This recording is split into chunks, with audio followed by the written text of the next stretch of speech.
Y le doy la bienvenida esta noche aquí en Informe Capital al diputado federal por Morena, Mario Miguel Carrillo, justamente para desmenuzar la información en relación a la supremacía constitucional. Muy buenas noches, diputado. Hola, ¿qué tal? Buenas noches, un gusto saludarte y a toda la audiencia de Capital 21. Claro que sí, gracias por tomarnos esta videollamada, sobre todo porque ha sido una sesión maratónica, todo el día lo hemos visto de arriba para abajo con este tema de la supremacía constitucional. Y bueno, vamos a entrar en materia. Justamente, pues hoy en el Senado se aprobó por mayoría calificada el tema del dictamen de la reforma sobre la supremacía constitucional. En sí, si nos puede explicar, por favor, qué artículos se modifican y justamente, pues, qué es lo que dice la oposición en relación a que si se violan los derechos, tratan de confundir, qué es lo que está pasando. Sí, muchísimas gracias por el espacio y sobre todo para aclarar lo que realmente indica el dictamen de una iniciativa que proponen los coordinadores del grupo parlamentario de Morena, tanto en el Senado como en la Cámara de Diputados. ¿Cuál es el objetivo? Básicamente es elevar a rango constitucional el texto que está en la fracción primera del artículo 61 de la Ley de Amparo. Y lo que se modifica en la Constitución sería el poder añadir un párrafo al artículo 105 de la Constitución y reformar la fracción segunda del primer párrafo del 107 de manera que no puedan ser controvertidos o impugnables las reformas a la Constitución que desde el Congreso Federal se generen.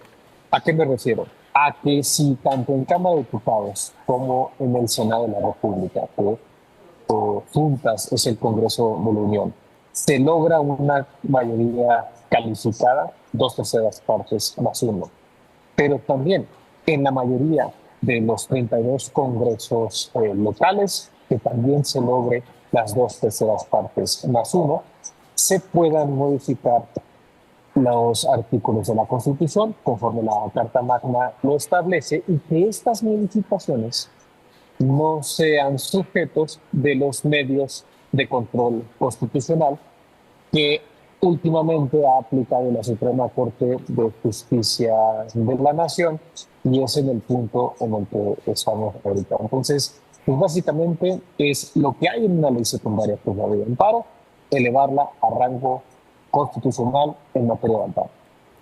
Pero diputado, supuestamente, bueno, nos echamos un clavado por ahí en algunos artículos de la Constitución.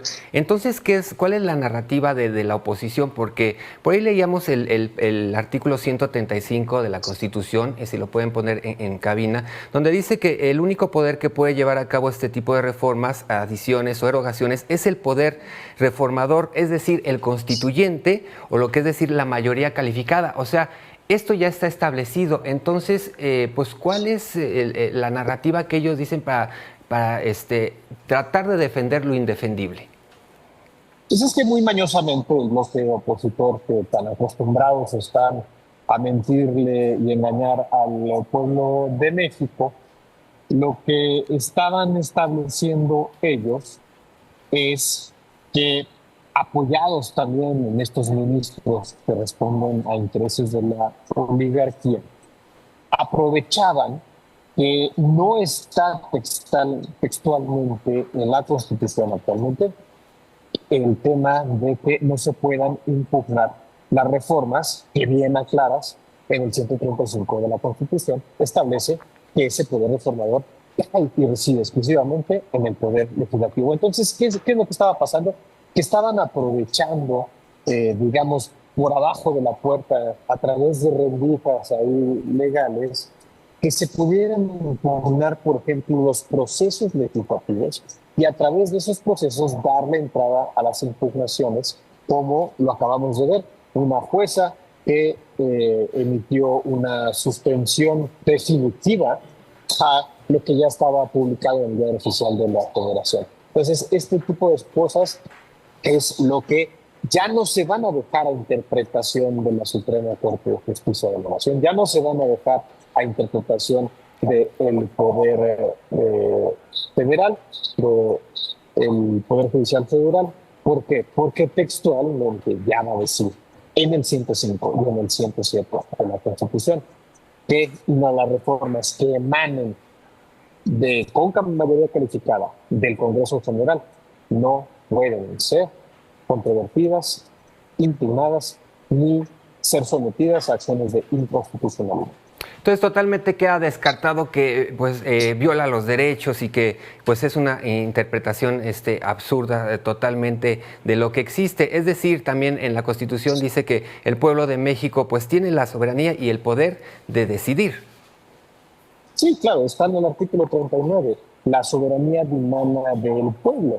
Y esta soberanía se divide, el poder que el pueblo le otorga al Estado se divide en poder ejecutivo, legislativo y judicial. Lo que también mañosamente está diciendo el bloque opositor es que nosotros queremos atentar contra los derechos humanos. Eso es totalmente falso, porque tanto los derechos humanos como los derechos fundamentales, como las garantías individuales están contempladas en la propia Constitución y eso no se trastoca. Eso no se va a modificar, eso no tiene nada que ver con el tema de la ley de amparo.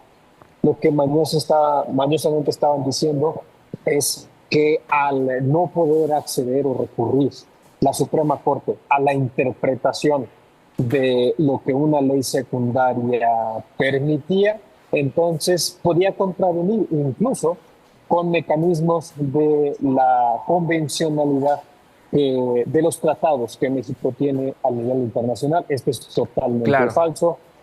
Que quede claro y que tu audiencia tenga la certeza de que en ningún momento se está afectando los derechos que emanan de la Constitución y por supuesto que vamos a cumplir, o México va a cumplir todos y cada uno de los tratados internacionales en cuanto a convencionalidad que tenemos firmados a nivel internacional. Claro, ya estamos en la última parte. Finalmente nos llega la guillotina del corte. ¿Qué es lo que sigue? ¿Sigue ahora el dictamen a la Comisión de Puntos Constitucionales y después a dónde pasa?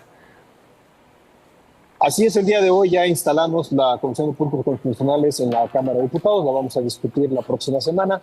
De ahí, si no hay mayor problema, pasa al Pleno y una vez que la votemos con nuestros aliados del Verde Ecologista y del Partido del Trabajo, pasará entonces ya a los 32 congresos locales, con 18 congresos locales que tengan en cada uno mayoría calificada, podría ser ya remitida a la presidenta de la República para que pueda ser publicado en el Diario Oficial de la Federación. Perfecto, pues le agradecemos mucho al diputado federal por Morena, Mario Miguel Carrillo. Muchísimas gracias y que pase excelente noche, descanse. Al contrario, un gusto, estamos aquí en la orden y buen fin de semana a toda la audiencia de Capital 21. Gracias, un abrazo. Y bueno, pues con esta información nos vamos a una pausa, es breve, no le cambie.